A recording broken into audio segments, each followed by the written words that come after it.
It's time for the Charlotte FC podcast. All right, welcome to the Charlotte FC podcast. Today, exciting news. We have someone from the past visiting us. It's Ryland Tunney. I usually let Ryland, first of all, thank you for doing this. I know it's been a long time coming. It's actually maybe even works better now that you're not working for Charlotte FC anymore. But For sure. I always ask people to introduce themselves like almost like an elevator pitch. How would you introduce yourself to others, and what would you say? Yeah, cool. Thanks for having me. My name is Ryland Tunney. I'm the current manager of brand and graphic design for the San Diego Wave in the NWSL.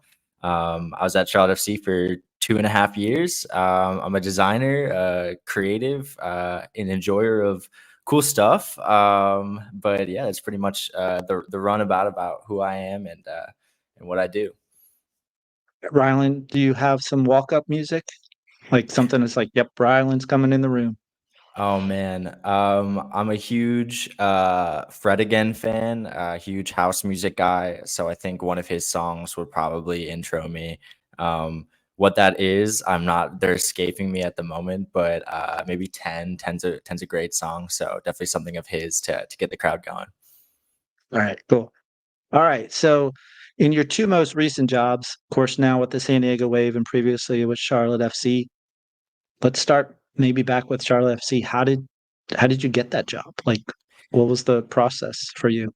Yeah, it was a pretty. I think the beginning of it was a pretty conventional process. I had applied online. When I applied, I was a junior in college, so I did a 3-round interview process. At the time, the team was pretty much just forming. We had maybe 2 players. I think it was like Sergio Ruiz, Christian Fuchs. I think we had Brant and Adam at that point. So yeah, and then we had just gotten our first head coach Miguel. So like early days, and our content Mhm. team was 6 people. And I applied and I did those interviews. And luckily, I had known the incredible photographer and creative director over there, Taylor, through Twitter and just creative spaces. So she kind of knew who I was, but I was working for college athletics and ultimate frisbee team, racing Louisville at the time.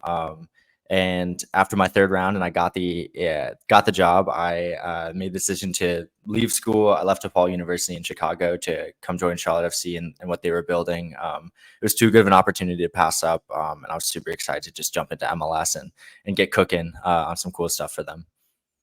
That's pretty cool. And of course, working 2 years in this professional rank, you did have experience other places, such as the Washington Spirit in the Mhm. NWSL and also Louisville City in USL. Was that also while you were in school, just kind of part-time project work type? Yeah, so I was actually lucky enough to get the Washington Spirit gig as a freelance contractor. While I was still at Charlotte FC, that was like kind of weekend stuff, like when I was there. But when I was in school, I had an internship for Racing Louisville in the NWSL, and they are co-owned by Louisville City. So I got immediate experience into what kind of being a graphic designer in professional soccer was like. I think people think that it's a lot of us sitting at our computer making match day graphics and cool achievements, team of the week stuff, which is like 0.5% of our daily basis. What I really got to experience, and Racing Louisville at the time was an expansion team as well. So being able to do like ticket ads for an expansion team and like marketing plans and being in those conversations was super helpful. And it was definitely helpful for my interview process because everybody at Charlotte FC knew I had already worked for an expansion franchise. So I kind of already knew what to expect. Obviously, Mhm. I was a remote intern. So my experience there was minimal, but what I had learned definitely was super fruitful in allowing me to come into MLS, coming into professional soccer in North America with a solid foundation. So, what did you gain kind of from working, like you said, in this kind of a new franchise? Like, what were the things that you took from it? You're like, yes, I know what this is meant to be, because you're kind of creating the brand from scratch. Yeah, 100%. It's if anybody can go work for an expansion franchise, I recommend they do because you learn so much. Everything you think you know about design, everything you think you know about a brand, like kind of goes out the window a little bit. Because you are building it from scratch. So you have to take what you know and twist it around to a new audience, a new genre, a new city. Um, So I think what I learned is like, number one, patience. Nothing is going to be like finished in a day. Like if you want it, you have to build it. I think that was the culture that Charlotte FC instilled in me from the beginning, was like, hey, like nothing given, like everything earned. We have to do this ourselves. Obviously, MLS gave great support for an expansion franchise. Same thing with the NWSL, and providing a foundation for a team to stand on. But when it came from like the brand and design perspective, our biggest goal is like, how do we get people in the door? How do we get them to stay? Where does our legacy leave us in 10 years? All that stuff we have to think about now. Hmm. So it's just so much. You build everything by hand. And when having that like experience previously before I entered Charlotte FC, like I kind of already knew like what I was getting myself into, with a new team. Hmm. And then it was even capitalized with the scale that MLS operates on, and what the standard that Charlotte FC wanted to hold itself to. Yeah, and you also you mentioned that like just a small percentage was actually like making those graphics or those socials or those other things, Mhm. and it was all of the other things. But like, where, how would you kind of proportion your day or week in the life of a graphic designer in the soccer world? Yeah, it's a lot of conversations. It's a lot of meetings. I think I'm one of three people in the universe that loves going to meetings. I am a big fan of sitting around with people who are collective and trying to move towards the same goal. I think that's what I got at Charlotte. It's what I get here now at the Wave, where we're trying to push the needle. And it all starts by talking to each other. So a lot of meetings, especially in those early years of Charlotte FC. I think I was in like probably 2, 3 meetings a day, just about where do we want to go, how do we want to push this, And and yeah, the others. is it just with the content team, or are you meeting with other groups so you can kind of get their perspectives? It's definitely other groups as well. I think design is the only, I say this all the time to like new designers. It's like design in professional sports, and in most cases all sports, is the only department that really touches every single other department. So we work with sporting side, we work with content team internally, we work with partnerships, ticketing, executives. Like we push that needle where if a message needs to be displayed, it's usually a graphic first. So our meetings are with partnerships, our ticketing ops, to see like what's working, like what graphics are people attracted to, like buying tickets. Marketing is like the easiest, the biggest, that we work with across every program I've been with, every organization. Marketing and content and marketing and graphics are like connected at the hip. Mhm. How we get people in the door, how do we get the narrative of what organization we're working for across the finish line. And do you feel like the approval process or the process from start to finish takes longer than you want it as a designer, because you probably have to recreate a lot of things, and other times you might hit it spot on.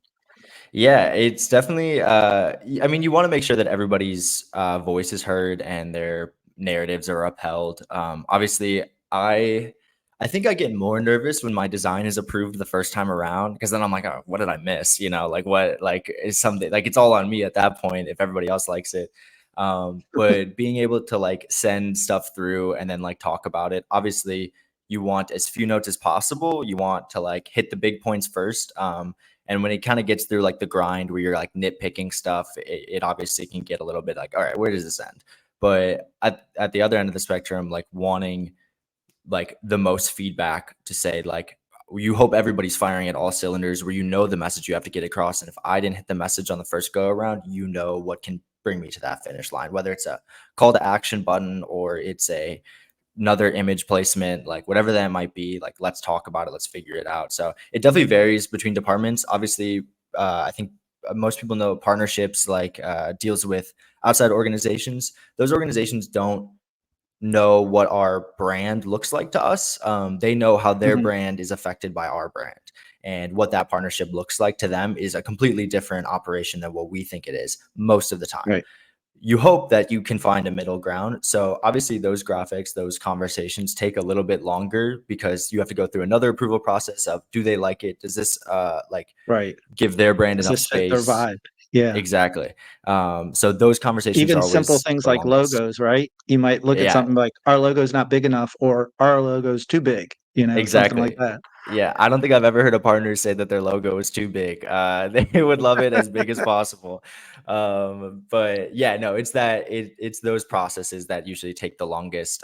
But again, you kind of just have to screw the right hat on and say like, I hope this makes it better. Like, I hope that this gets the point across. And I think that from the places I've worked, that's definitely the collective mission. So.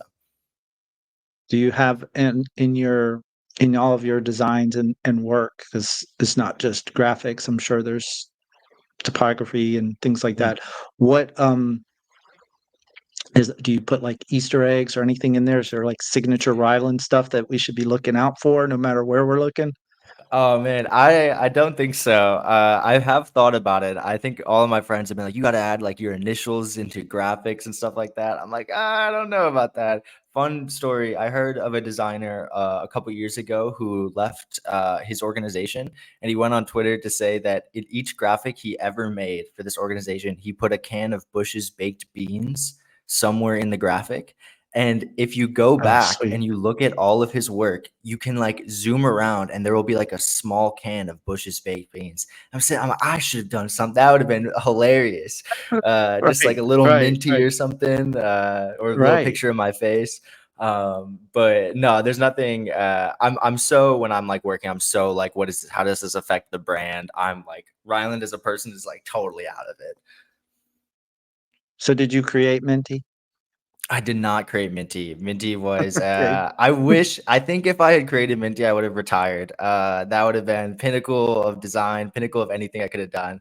No, Minty was created by a team that was hired by just our executives. I don't know Mhm. if that's been public, but yeah, I mean they killed it. I remember the first drafts of Minty coming through and sliding across our desk, and I was like, this is going to change the world. Well, then also, if you think about it, like any of that stuff that somebody else makes, just like a partner, you can't misrepresent that. You can't do something Exactly. that'd be like, that's not something Minty would do, or that's not something, Minty would say. So when we talk about just your design stuff, is you were involved with video, graphics, anything else? I would say video, kind of slightly. I mean, content team had worked super closely together. Everything Like that Ian. anybody made, yeah, exactly. Ian, my king, he like anything that that team had made, like we saw, and if we had feedback, we give it. If they needed like like a header or something or a title card, like Mhm, we could provide.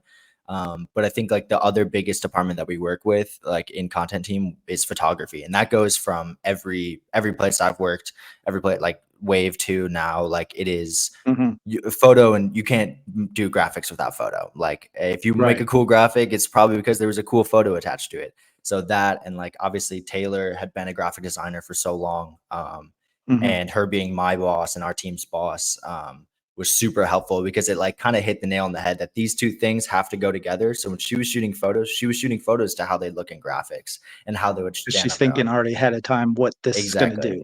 Yeah, she's built different. I mean, like she's an absolute asset to have in any department. So having her as our lead and our boss was crucial in making cool stuff. Yeah, I was talking to her. She's like, "Yeah, I haven't talked to Ryan in so long." She's like.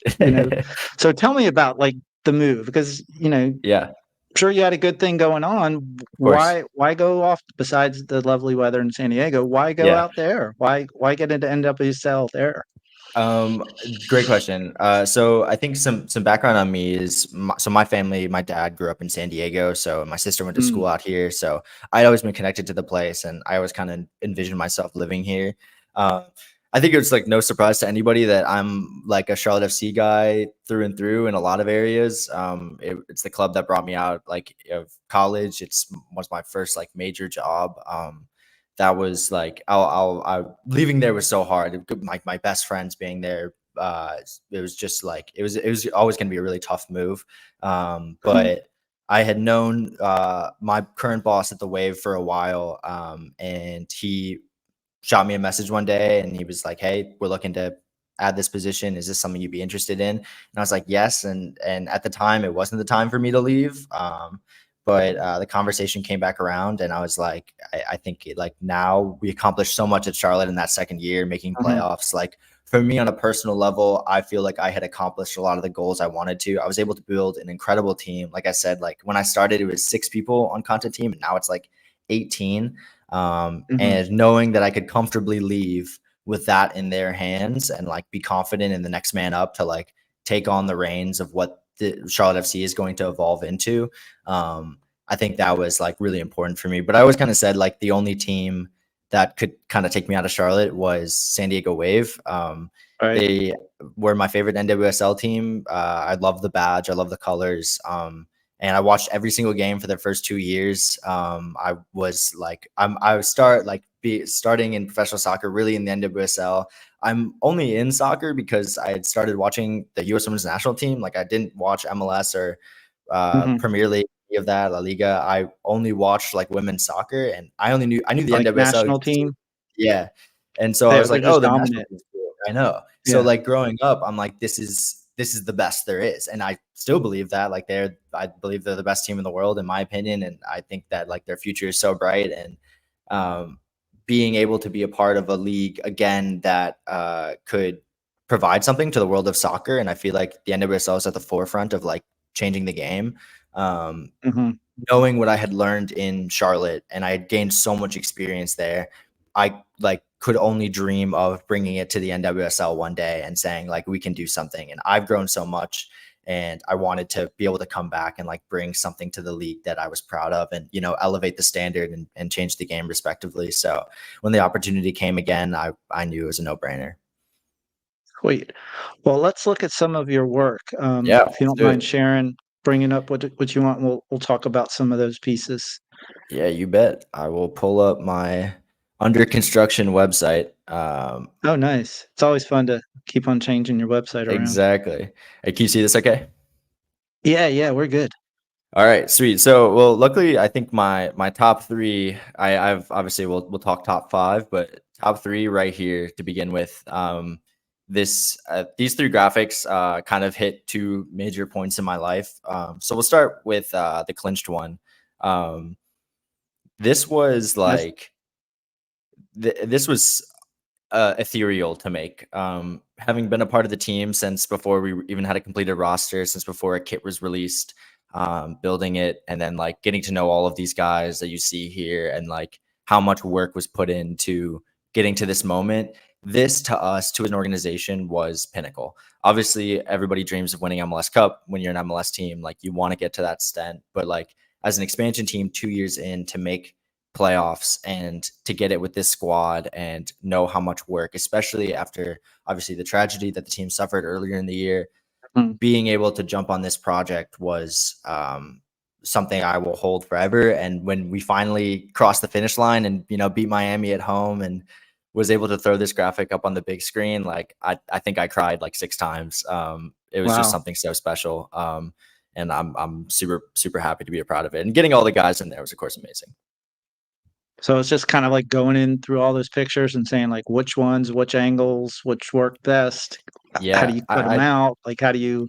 yeah, I tried to hit everybody's big moments. I think obviously like our most of our goal scorers had like obviously a lot of big moments, but like each of these, like I could recall the story. Like this is like, well, I'll talk Camille for a second. Obviously Camille's left, Yeah. but Camille, this was his first goal against Colorado, and that was like huge because we had wanted him to score forever. And him finally getting that goal and like what that meant to him was absolutely amazing. So super, or his first goal at home for us. I think he scored against RSL. Right. But yeah, I mean, that goal was amazing. This was Carroll's celebration against Cincinnati, which was like, I think at that point in our season and knowing how good Cincinnati was, we were not sure. But that goal, that celebration was like an introduction to what we could do. And then the like Enzo's over here. With the shirt. Yeah, with the shirt, he was going through a goal drought, and then his penalty that was able to give him a goal that he had been like asking for so long. That never give up just hits different. Brandon, my guy, this was his 2 goals against Chicago. I mean, like this kind of stuff, like there's such huge moments in here that mean so much to everybody, all of these guys. And I think that just is like what this graphic should have been. Right. That's pretty cool. Yeah. And you have, of course, in the word clinched, you have the word in, kind of Yeah. different because we're in the Yeah. playoffs. So that's kind of cool. Exactly. Yeah, there's like little Yeah, just things. Obviously, like the cutouts and stuff like that. Like cutouts take the longest. I luckily have a program that I've been telling every designer to use that makes it easier. But obviously the composition is also a really long part. How to make everybody seen and feel like they are like have equal enough space.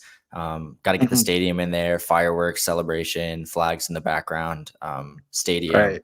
And then like, yeah, the clinched and in stuff, how do we direct it back to like, hey, the message is that like we are in, like we've clinched it and we're in, like there's nobody's taking that from us. We're here. How long did this take? Oh man, I think like maybe 3 to 4 hours.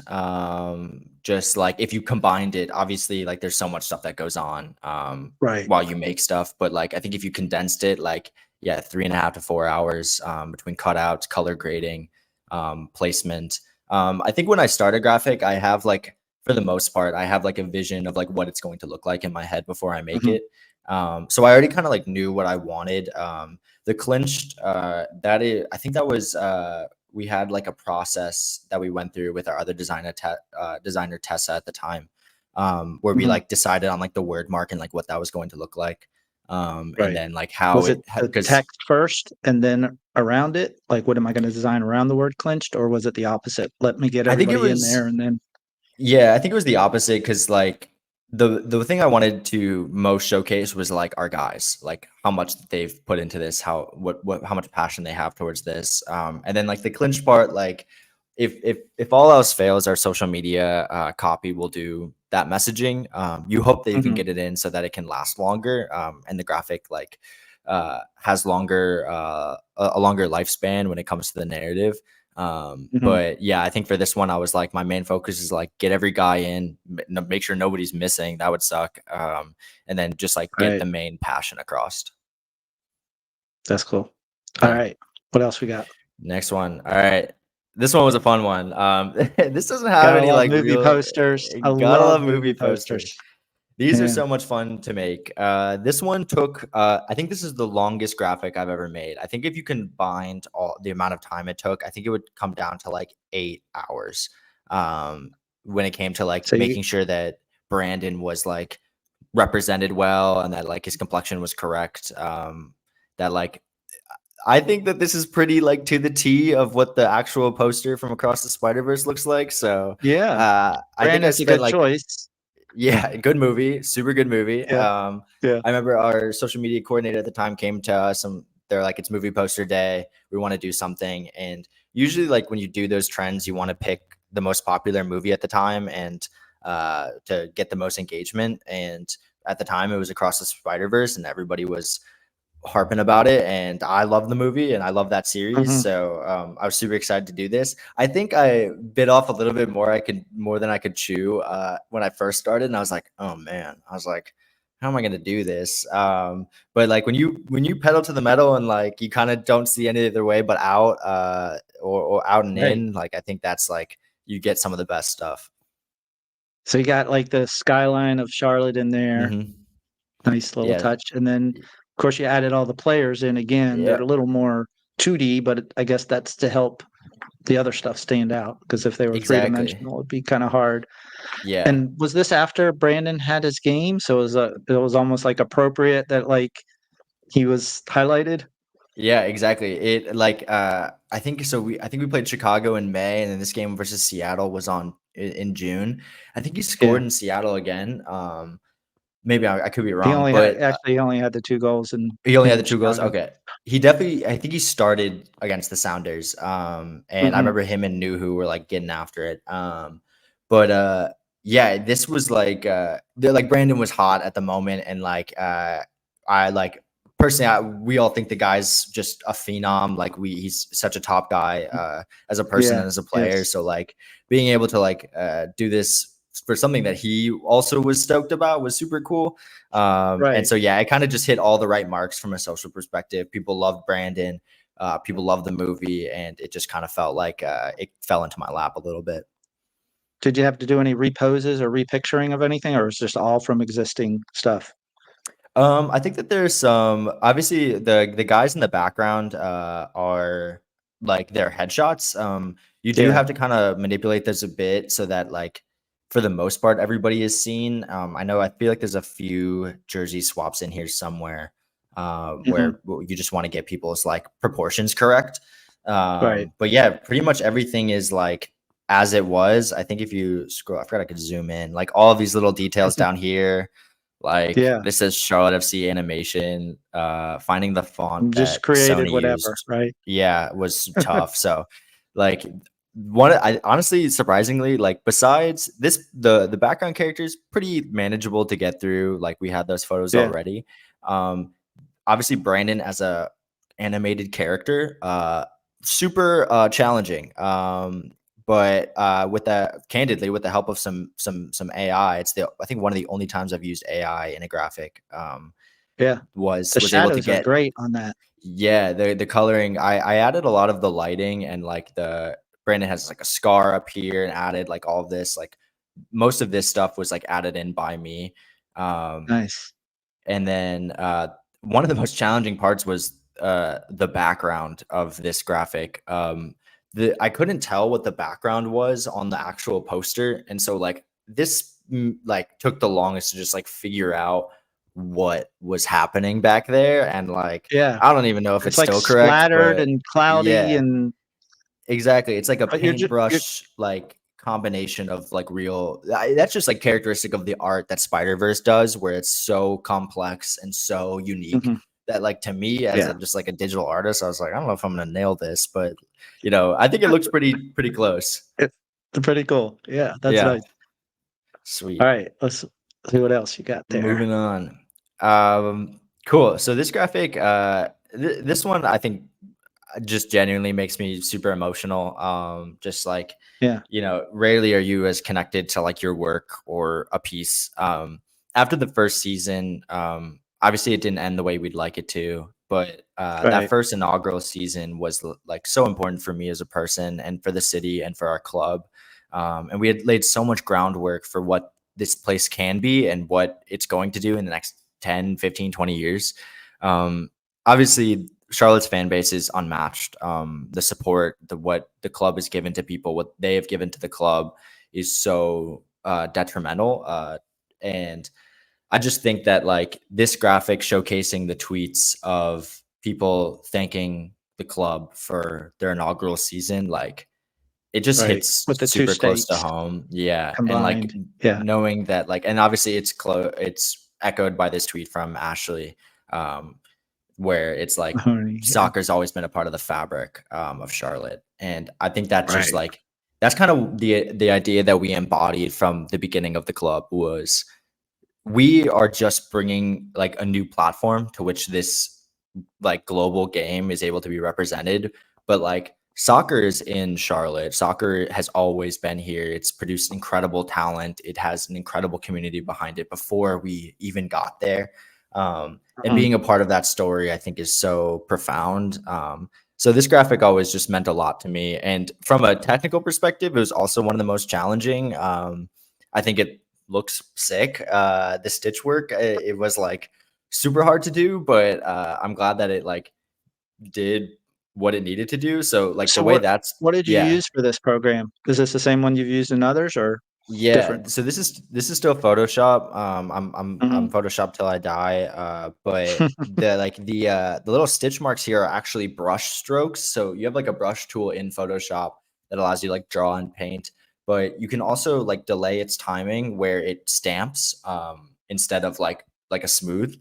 So this is Right. actually like a brush pack where it looks like stitch marks, and there's like 100 different stitch marks. And then those stitch marks like drawn and stamped across the border and then followed up by shadow marks to like echo like where the holes of the Right. stitching might be is Right. also brushing. So like That's this is cool. all of these stitches are done by hand and traced across the border. It's not perfect, but then again, nothing is. Are But you for doing the it way it looks, with like a touchscreen stylus? no, Or I do like it on a what is your laptop. okay. Yeah, so And you're I using like have a a mouse or like a special kind of tool? Like what are you doing? How do you great how are you getting question. so fine? Yeah, if I think if Taylor hated this about me is that I don't ever use a mouse. I use the trackpad on a laptop. Mhm. So like to me, it makes me feel like I'm actually doing it. So like, Like the yeah, all of strokes? these exactly. It makes me feel like I'm moving it by hand. Like that's not just like a narcissism thing. That's just because it makes Mhm. it to me. It makes it feel more accurate to what I'm trying to get across. A mouse always felt like super detached. Um, but yeah, this is just like me going in and like clicking, clicking, clicking, clicking, clicking, and like going back and forth to like get these like Right. brushes across, which is a lot of work, obviously, but it gets there. So yeah, it's all like Undo, redo, undo, redo. undo so much undo and redo because like you miss stamp and like your like line for your stitching is like to the left and you're like, all right, well, I gotta go back and not do that again. Yeah. So yeah, it's a ton. I mean, I think all of my work is a lot of undo redo, like, oh, that didn't look how I wanted to, That's kind the of try something process, new. right? Exactly, yeah, I think it that's helps probably you. Nice. anybody who works in graphics or things like that, you just gotta know that's gonna happen. Like, Yeah, of you're course. just it's Yeah, and it's never finished, right? You never could always get finished. better. Exactly. Yeah, you took the words right out of my mouth. I say that all the time. Like people are like, "Are you good with it?" I'm like, "I never am." I'm like, "Yeah." I'm like, "It's as good as what it will allow me to do right now." This one, If you I give don't me think that another there's week, like, it's gonna look yeah, different. literally. I'm like, if you give me one more day, this will be an entirely new graphic. Because like the Yeah. more I keep looking at it, like the more I'm gonna hate something about it. So it's got to go now. Right, right. That's just like that's the struggle of it all. And I've talked to a million other designers who are like, "Yep, can't ever win. It's never going to be good enough."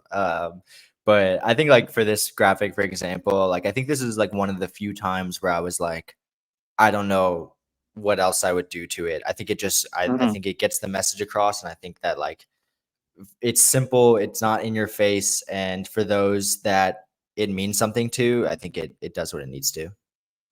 Well, I think most of your work, I've noticed you do very well with space, and I don't know if Thank that's you. just your understanding of how graphic design works, or if that's like, you said you went to DePaul. Is that something you Mhm. learned there? Did you do it prior?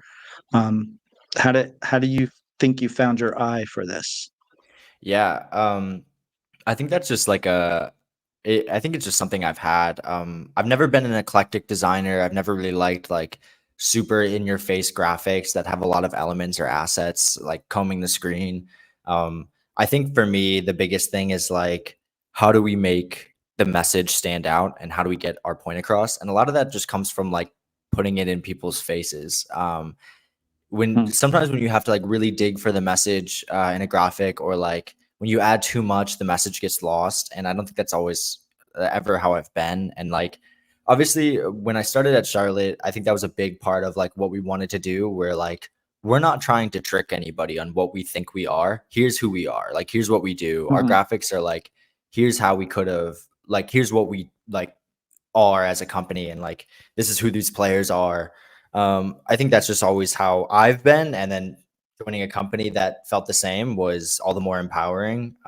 So yeah, just keeping the space clean and getting the message across, getting the letting the imagery talk is huge. I went back to like obviously going back to what I said about photography. Being able to like let those photos speak for themselves is massive. Like Mm. I've been blessed with incredible photographers in my life, and I think that their work deserves as much spotlight for any of these graphics that Right. the graphics themselves make. So um, letting those images do the talking, I think, is all the more important. Yeah, you kinda emphasized that in one of your latest posts for San Diego Wave with the Yeah, goalkeeper. exactly. Yeah, Like the, 3 we had different an scenes of her, but it's like, yeah. greatest goalkeeper on earth kinda thing. Definitely. Yeah. We had an incredible photographer on staff, Katie Albertson, I believe, who was working freelance for us. And she got some amazing angles. And I was stoked to be able to put them all into one graphic. That's cool. Alright, you got any more? Show I us. do. Yeah, we'll pass on through. Obviously, we got these graphics here from various stuff. I'll talk a little bit about Enzo's. because I think the process of this graphic is more important than the graphic itself. Um, Hmm. and when I say that, I mean, like, obviously I love what I did here and I love the graphic, like, and how it turned out. And obviously capitalizing on the moment of signing another designated player was huge. Right. Um, but like, really to me, what I felt was important was like how much like time we got to do this. It was We knew Enzo was coming for a while, at least like I think a week or so before he like actually walked in the door and before it was announced. Obviously, leaks happen, and you know we can't control that. But for us, Hmm. like having a lot of time before the day he signs the contract to the day it's announced, was like huge. So for us, like this, if you go back and look at the announcement itself across photo, video, design, I think we were firing on all cylinders of just getting the most out of the moment. And Hmm. jersey swaps take the longest of any like design asset. Putting Enzo into a jersey that he is not wearing is hard work. I just did Yeah. it at the Wave for Maria Sanchez, and it takes time. But they look cool. Like they always kind of hit. Hmm. So for us, like while I'm stoked of how this graphic came out, for like as a team, we more were excited about the opportunity to capitalize on what we know how to do. And given the time from sporting staff to say like, hey, he's coming, do what you guys do. And we're like, that's Hmm. amazing. We don't have to rush. We can plan, we can process, and get our work to the highest form that we think it can be. Was pretty amazing. And I think it kind of like was a message to them to say like, hey, if you want us to like perform at the best they can and like get this kind of response and get this kind of engagement out of things for a signing, like Yeah. give us the time, we'll capitalize. That's cool. And so, like you said, with the jersey swap, are you Mhm. doing like, so is it like color first, and then you're adding the own text or anything like that, or is there something that just wraps uniform from someone else on there? Like, Mhm. Yeah. how does that work? It truly depends on like the kind of photo you have. We had a pretty good photo to Hmm. start with of Enzo celebrating. But for this, like it was like number one, I wanted to find if I can find a photo that exactly matches what he's doing, that is a dream come true. That never Right. happens. But that is like perfect. So this Hmm. was like relatively, it started from a base of we have a photo of Enzo. Do we have like a photo of someone similar? And we got the right angle, which is kind of Hmm. where I can start with. So I didn't really have to do much to like the body of the graphic.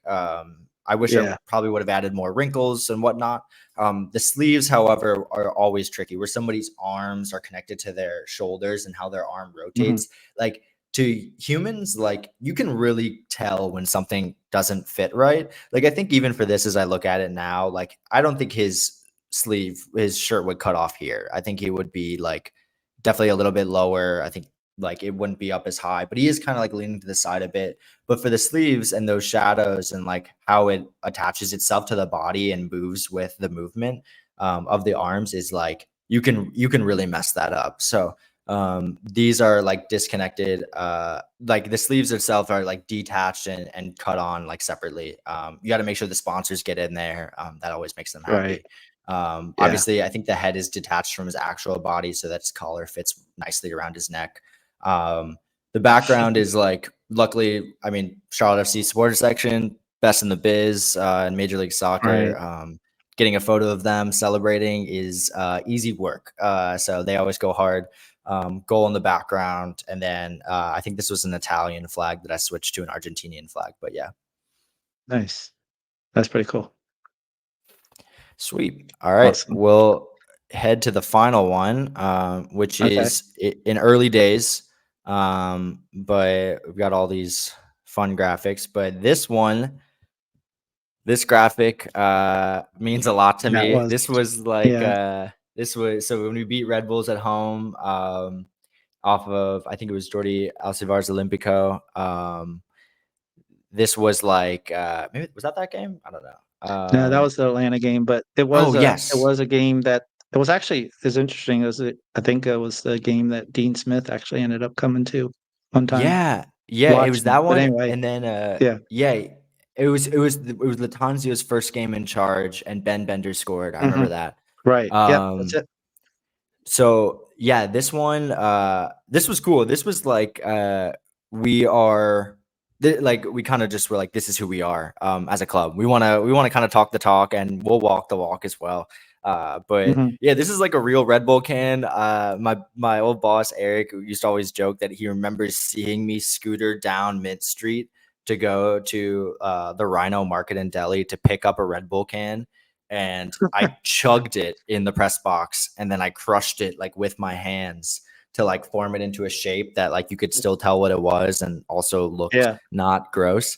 And I took a picture of it on my phone and scanned it into Photoshop and added the shadows. And Sweet. this was like our first win graphic that we posted that year.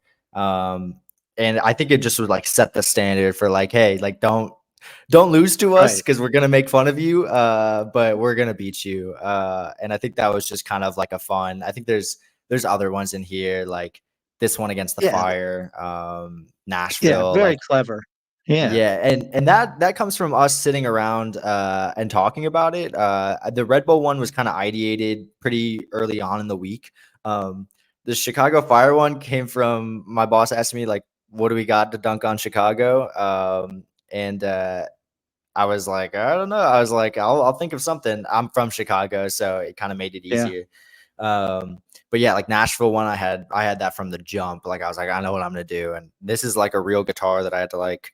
I did not an actual guitar, but like a picture of a guitar that I had to like mess up Right. to get the vibe across. But yeah, these were fun. This one I think just will always hold a special place in my heart for like the start of our attitude on social media.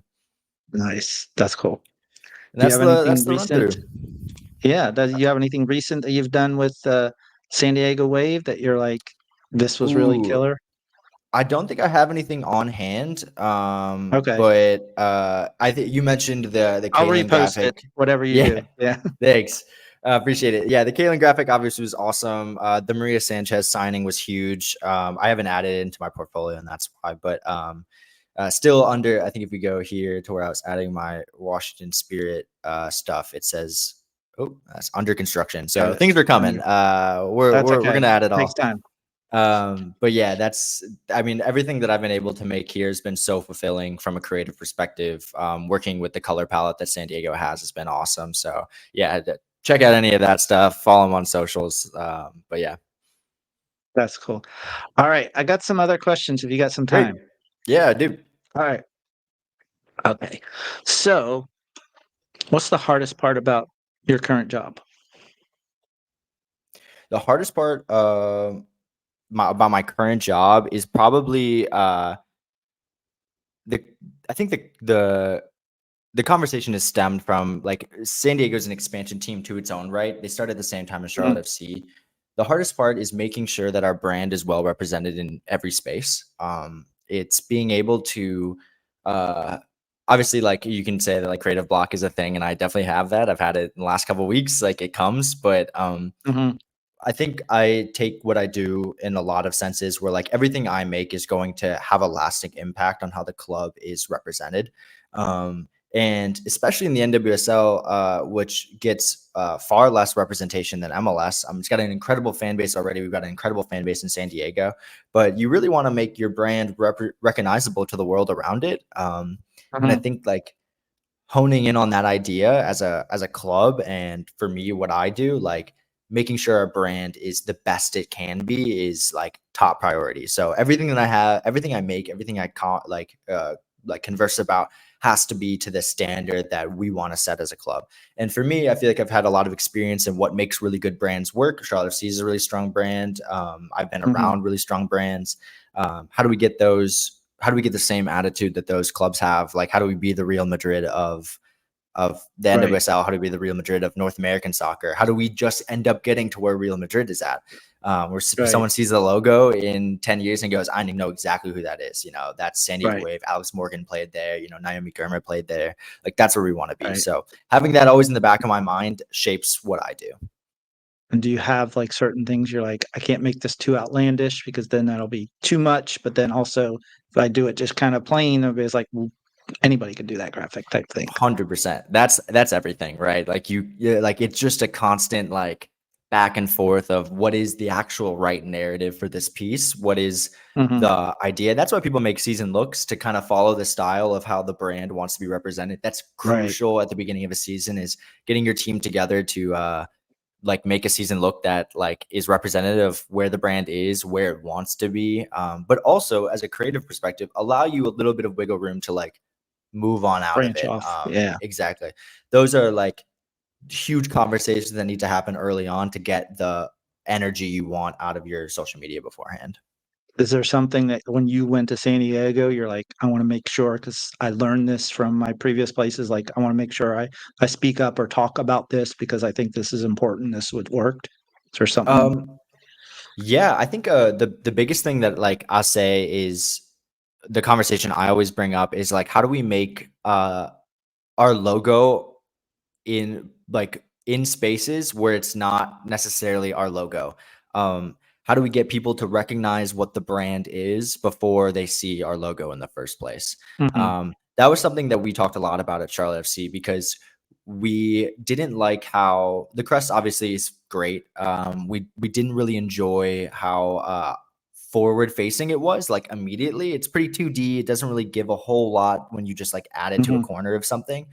So like, how do we put it in spaces that like it's well represented and people can kind of like know what it is? So a lot of Right. that is like how you mesh your colors, like what colors you want. And like when I came to San Diego, I was like, I don't think we're using pink enough. And I put pink on everything. I was like, pink is our color. Like it's the like one of the most prominent colors in our logo. Like let's blow that thing up. We've been blue jerseys for the last few years. Get that out of here. We've got 6 different incredible colors in here. Let's rock the house a little bit and get something that like Yeah. is scroll stopping. And like when you see go by you on a train, a bus, they're like what was that? Like that was sick. Right.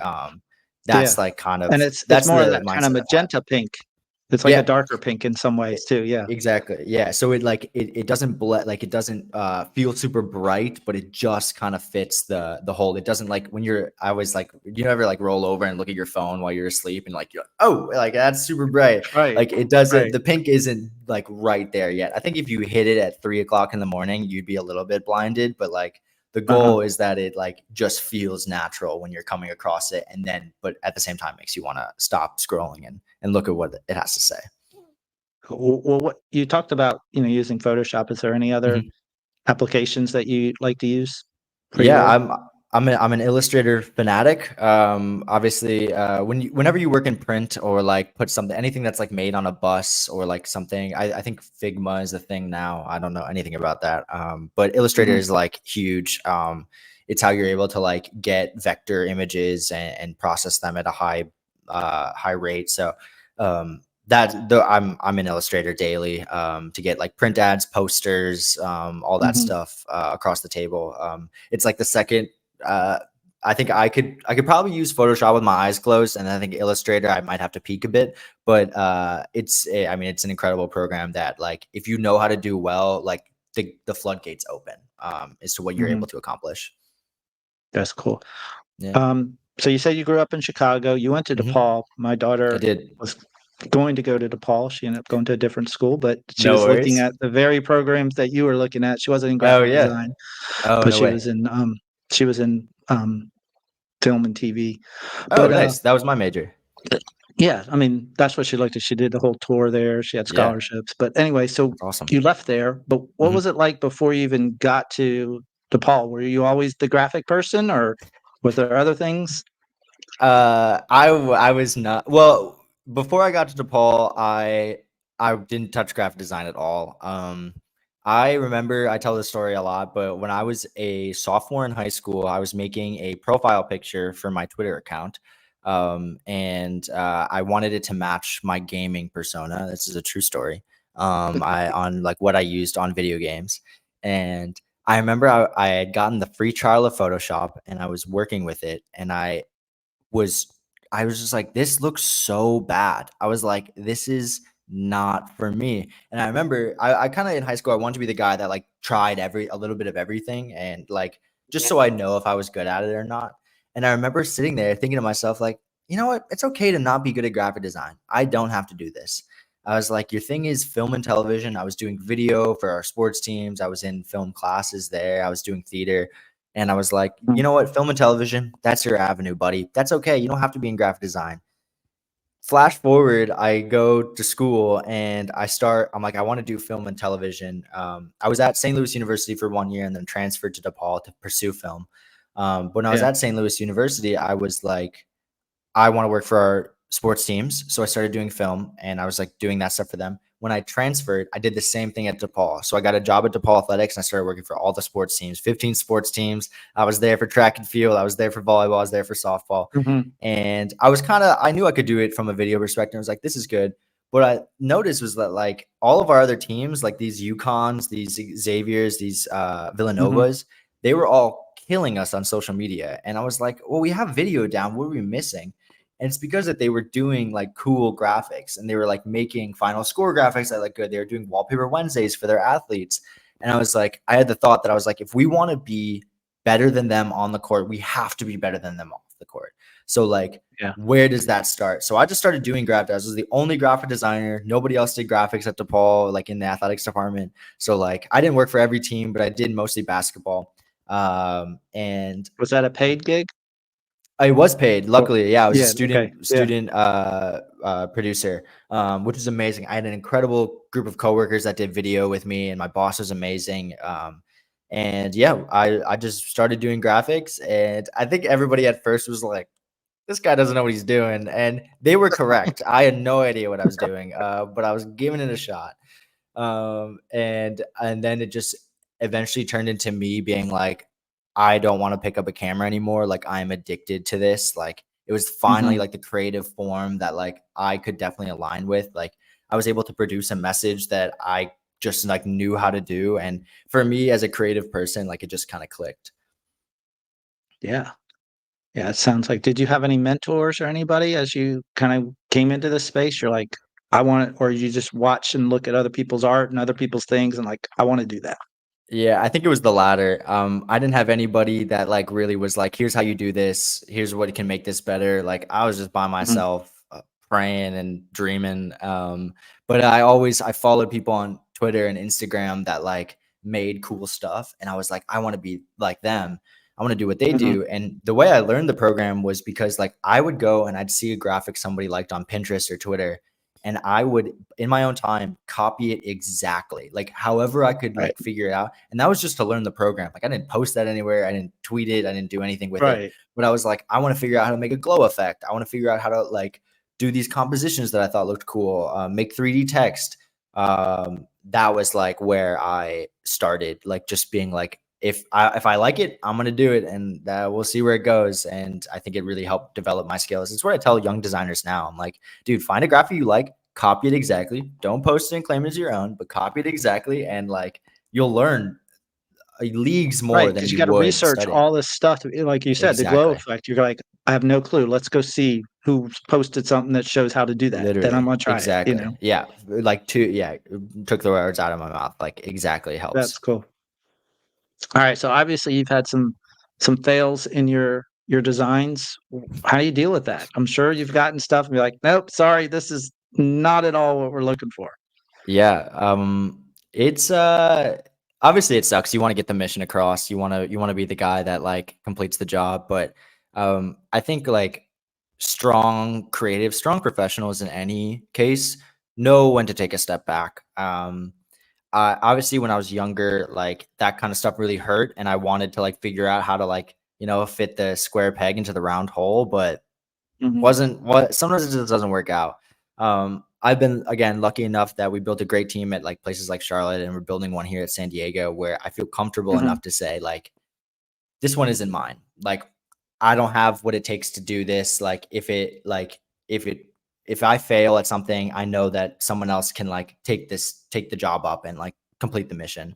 Um, I think it just comes from like if you get a design feedback that like you didn't do beforehand, take it. Like at the end of the day, it's not your project. Like it's somebody else's. It's not your like you're not the one like tweeting it out. Like it's the brand. Right.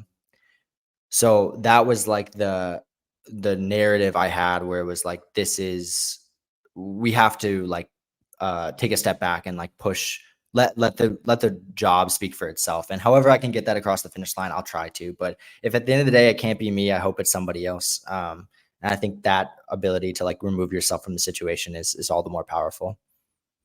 That's pretty cool. So what would you like to do that you haven't done yet? I would like to win a championship. I think that would be That's what pretty everybody cool. says. No matter what they're in, they're like, I want to be on the team that wins something, It you would know? be nice. Obviously, winning isn't everything. I think that like making a championship graphic would be amazing. Seeing a team that like, in this industry, you get so close to the people that put the hard work in, and like I'm a cog in a machine at the end of the day. Like obviously, I contribute to how the club succeeds, but like you really start to like, I'm not the one scoring goals. I'm not the one making big saves. Like for me at San Diego, like I've seen how hard this team works, and I've seen how much they've put in like at practice and at games, and like I see how much they care. And like for me, seeing them lift a trophy would mean like everything, like because it's Right. them, it's their story, and I get to be a part of the group that tells it. So that's amazing. And I think that like from a professional level, that's all you can really ask for. Will I retire when that happens? Probably not. I would like to win a few more. Yeah. But I think from a personal level, anybody can ever ask for is like you have a job that cares about you and you care about it, and you are personally and professionally fulfilled. So at the end of the day, if I hit those, then I don't have anything else to ask for. Sweet. All right. We have 1 minute left in our program. We call it stoppage time. So All like right, quick answer questions. let's do it. All right. Do you have a must-do personal ritual? Must do personal ritual. Yes, coffee and blueberries every morning, and then at games, I stand on the sideline of the field and watch the intro. All right. Nothing, no camera in hand, just kind of absorbing it all. Just absorbing it, taking it in. Okay. Wait, and any type of coffee in particular, or is it different? I'm a pretty standard guy. I like just like black coffee, a little bit of cream, a little bit of sugar. If I can get to a place that makes better lattes than I will, then I will go there. Okay. Favorite unplugged activity? Oh, obviously I'm grateful that I live by the beach now, so I love to go for a walk by the water. I'm a huge outdoorsy guy, so going for a hike, going for a run, gym, whatever that might be. If it's outside, I'm there. So that's probably where I'll be. Cool. Cool. Go-to snack while watching a match. Ooh, all right. Probably tortilla chips. I'm a tortilla chip fanatic. Salsa, no salsa, guac, no guac. I'll be there. Just a bag of Tostitos, bag of Salty or unsalted? salty. I'm a Okay. salty guy. Okay. Okay. What design impresses you more, interior or exterior? Ooh, interior. I can appreciate a good exterior, but if you have a nice living room, I'm gonna comment on it. What about in your designs? Do you improve, do you like the exterior of it, like the outside stuff, or you're like, man, look at this, what I did on the inside here? I think interior has I like to collect cool stuff, I'd say. So like for me, like obviously this is not a good showing my blank wall, but I like art. So like I will decorate my apartment in art and like cool stuff that I get to get up every morning and like see and be like, oh man, that's sick. Like I have soccer memorabilia. I've got like Columbus Crews 2020 championship plaque over there. Like there's just like small things that like remind me what I do, how I do it, and why I like to do it. Yeah. Do you find starting a project or finishing one more gratifying? Good question. Probably finishing it. I love the canvas. I love the blank canvas to be like, it's go time. Like, let's see what we can do. But Mhm. finishing it, seeing how it like attracts the audience that it does and is appreciated by the people who need it, just kind of like reminds you what kind of scale you're actually a part of. Kind of like drop the mic moments, like, all right, I'm Exactly. done. Yeah. That's it. Unless they're This like, is it. hey, this Look at sucks. We have a bunch of feedback. I'm like, oh no. it. Guess I'm at it again. Yeah. All right. What recharges you? Um, Probably some quality time with friends. Being able to like go to like a pub or something and just like be around people, good chat. Like, doing obviously I love to be outside, like I mentioned, and like go for a walk helps. But there's nothing like Mhm. being surrounding your time with like quality people that love and care about you, and vice versa. Cool. All right. Last one. If you were a current player on Charlotte FC, what player would you most be like? Oh man. And don't worry about Jeez. like soccer playing, just like you as like a Okay, person. that's good. Me as a person, God, probably Ashley, our captain. Hmm. Just like I like to imagine myself that I could be half the man that guy is, but he is just like the nicest dude in the world. Really, just like cares. He came in from day one, knowing how much we all work to get this club to succeed, and Hmm. that like if I can be anything like him, and I hope I am, then that's a job well done, I'd say. Sweet. Well, thanks, Ryland. Appreciate you being on the show. Thank you so much for having me. This is a blast. Well, that's it for this episode. Thank you for listening to the Charlotte FC podcast. Don't forget to follow or subscribe to our podcast and follow us on X, Instagram, and YouTube at CLTFC Podcast. Enjoy your day.